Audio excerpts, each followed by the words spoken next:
Josih again. And before I get started cooking, I'd like to tell you a little bit about the cookbook that I'm cooking from.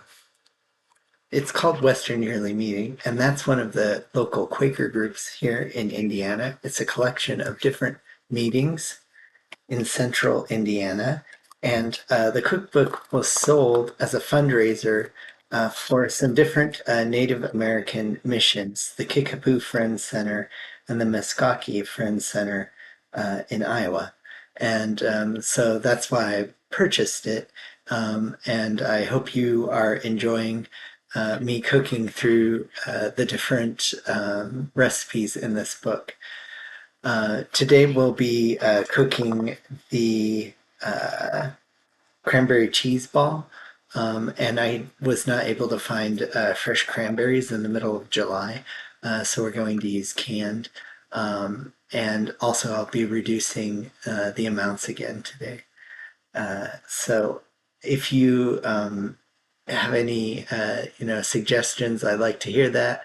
I really appreciate you cooking through this book with me, and I hope you're having fun. I did want to say that all of the comments made on these videos are my own personal comments and don't represent Western Yearly Meeting, any of the organizations, or my employer. And so, with that said, we'll start in our recipe.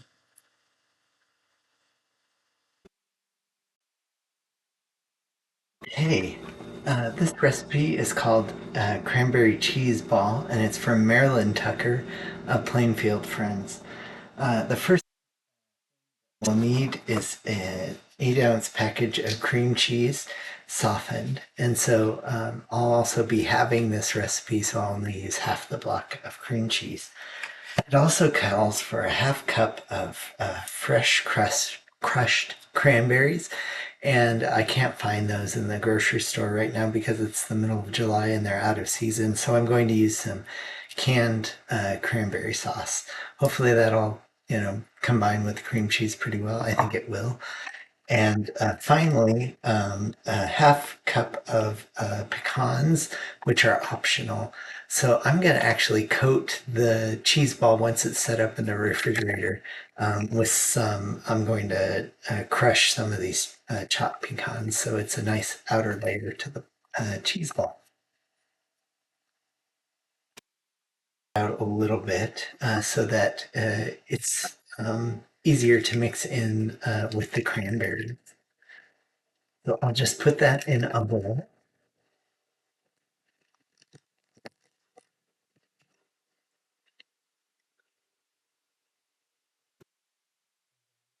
Add some cranberry sauce here.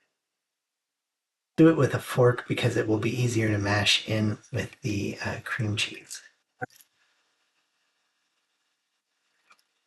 Do about, it calls for a half cup, so I'm going to do about a fourth of a cup.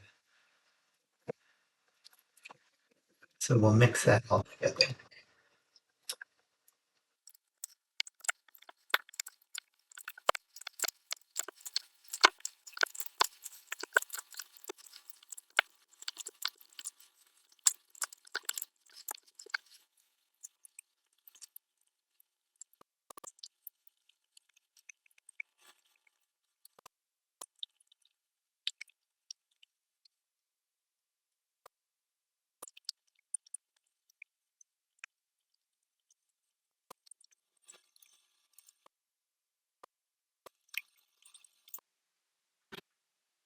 Okay, I mixed the cranberries and cream cheese together.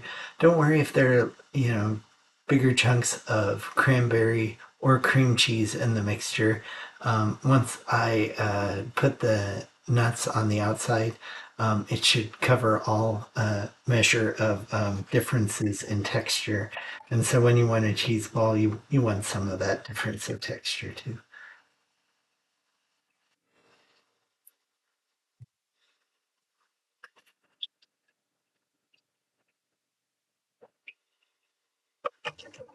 I'm just going to put this in the refrigerator to set up for a few hours.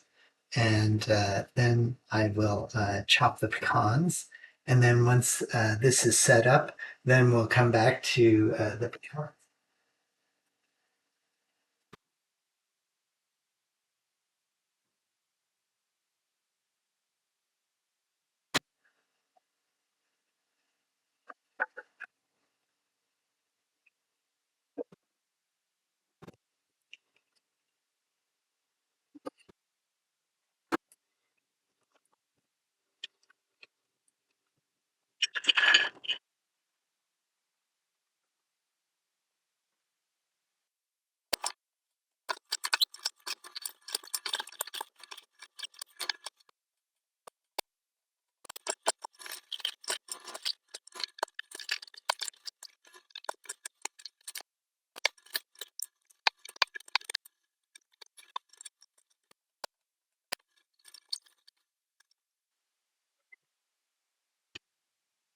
Don't have to be super crushed, but at least in very fine pieces so that they can coat the outside of the cheese ball. So I'll see you in a bit.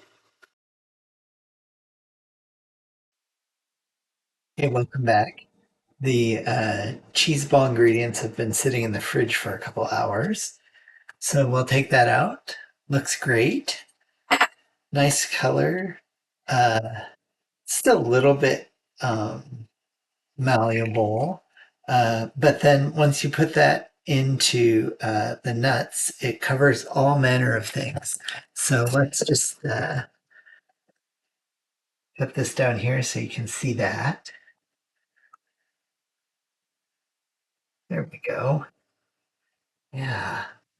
And I think because that I used some of the sauce instead of the actual fresh cranberries, it might be a little bit different than what you would expect, but it looks pretty good. Looks like a great cheese ball.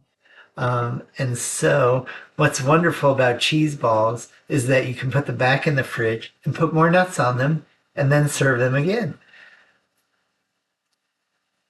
Always have leftovers. So, let's taste this.